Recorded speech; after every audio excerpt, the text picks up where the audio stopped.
Change the quadratic equation below into factored form and then graph the parabola. Label all key features. So first, to factor it, we got x squared and -6.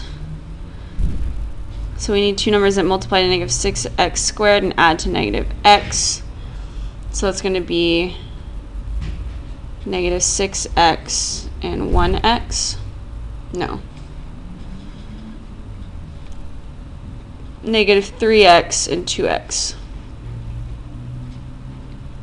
So we get, that's 2, that's -3. So factored form is y equals x plus 2 times x minus 3. So what I know so far is that my parabola has -6 as a y-intercept.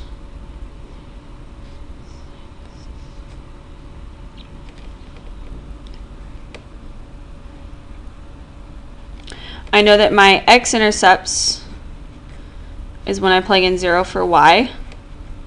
So I can use the zero product property. X plus 2 equals 0, x minus 3 equals 0. So x equals -2 or x equals +3.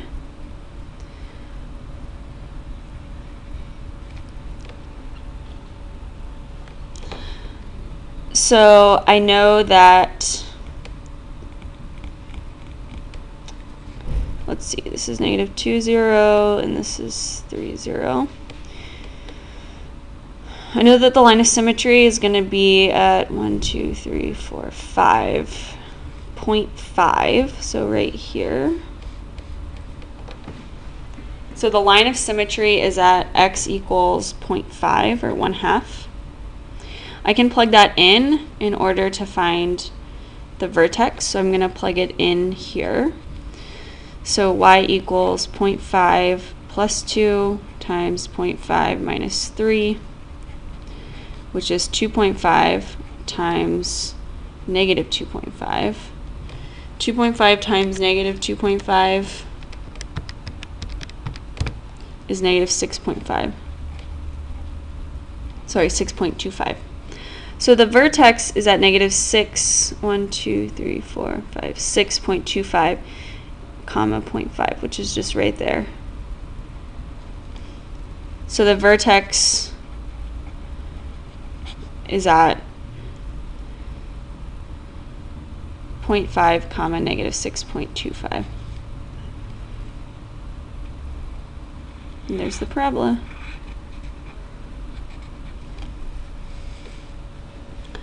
As Jaleel and Joman practice for the SAT, their scores on the practice test rise.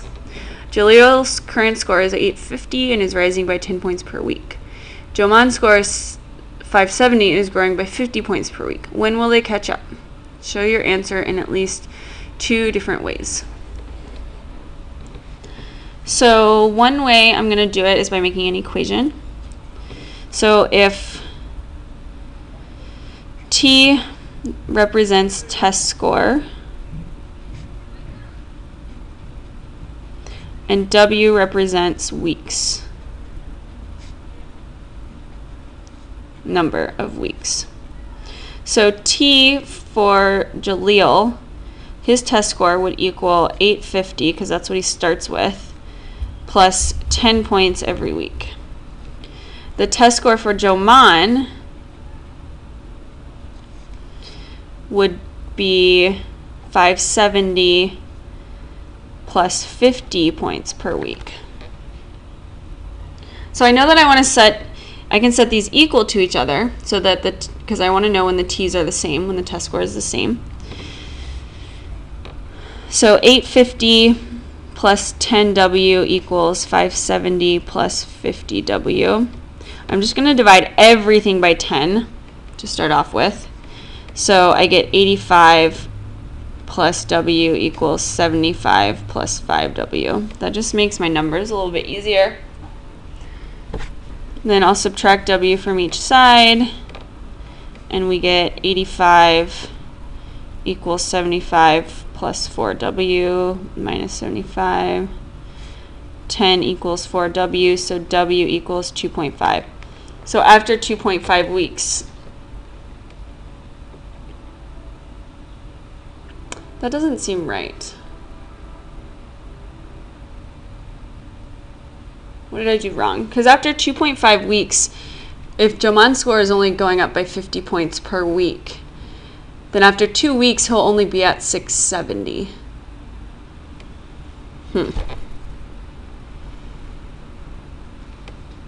Oh, I wrote 750 here. This should be 570, which would mean this is 57. So I get 85 minus 57, which is 28. So 28 equals 4W, so W equals 7. So that's after 7 weeks. That makes more sense. I can also show it on the graph. So this will be weeks. This will be test score. I'm going to put a break on the graph, and I'm going to start at 500. Because we don't really need to start at 0. And then I'll go by 600s. I'll go by 50s. So that's 600, 700, 800, 900, 1,000. So Joman starts at 570, which is about right here. Jaleel starts at 850. And let's see, I need to go 2, 4, 6, 8. So 570 plus 50 would be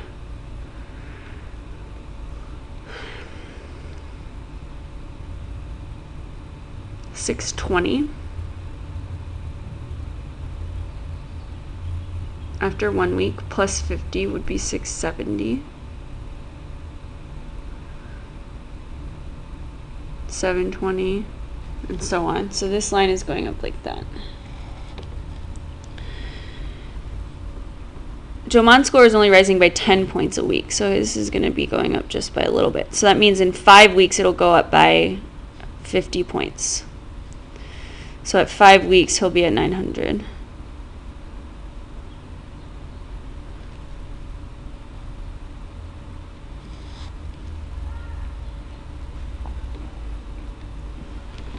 If the SAT test is in 12 weeks, who will score the highest? So I'm going to plug in 12. So Jaleel would be 850 plus 10 times 12, which is 970. And then Joman would be 570 plus 50W, or 50 times 12, which would be 570 plus 600, which would be 1170. So Joman. And if we look here, 10, 12, we can see at 12 weeks, Joman is scoring a lot higher than Jaleel.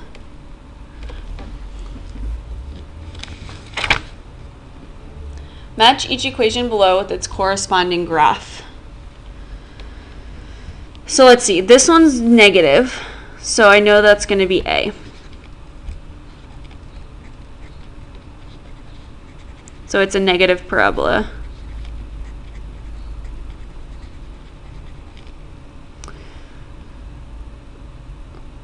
Uh-oh. This one's negative 2. Shoot, it shouldn't be A because the y-intercept is negative 2. It should be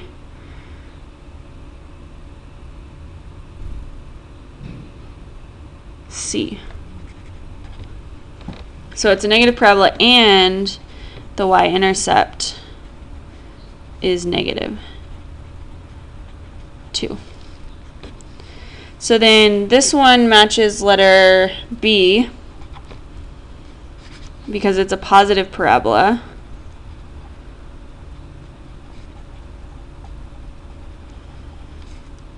And it's the only positive parabola. So this one was a duplicate, so we don't need to worry about that one. Solve the following equations for x. So first we need to add 6y to both sides. So we get 4x equals 20 plus 6y. Then we just divide by 4. X equals 20 divided by 4 is 5. 6 divided by 4 is 3/2 y. To undo this fraction, I'm going to multiply both sides of the equation by 2. So I'm left with x minus 6 equals 18. So x equals 24.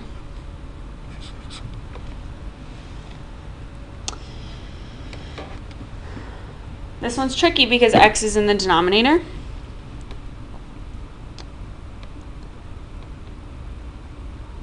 So the first thing I'm going to do is multiply the entire equation by 5x because that would be a common denominator. So if I multiply by 5x, for this part of the fraction, the 5 will cancel out there, so we just need to multiply by an x. So we get 4x. Here we have an x, but we need to multiply by 5 because the x's will cancel out. So we get plus 5 times 18 equals 8 times 5x. So that's 4x plus, let's see, that's 50 times 8 is 90 equals 40x.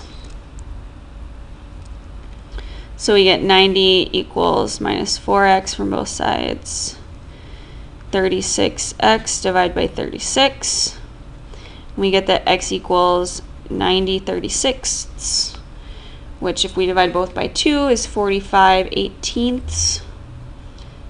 Now we can divide by 3, which is 15/6. Alright, now we've got an absolute value equation. So I'm going to subtract 2 to get the absolute value part by itself. So now the absolute value of x minus 2x minus 3 equals 3. So I know that whatever's inside here, this could equal positive 3 or it could equal negative 3. Because the absolute value of each of those is positive 3. Now we just solve each equation. So x equals 3 or x equals 0.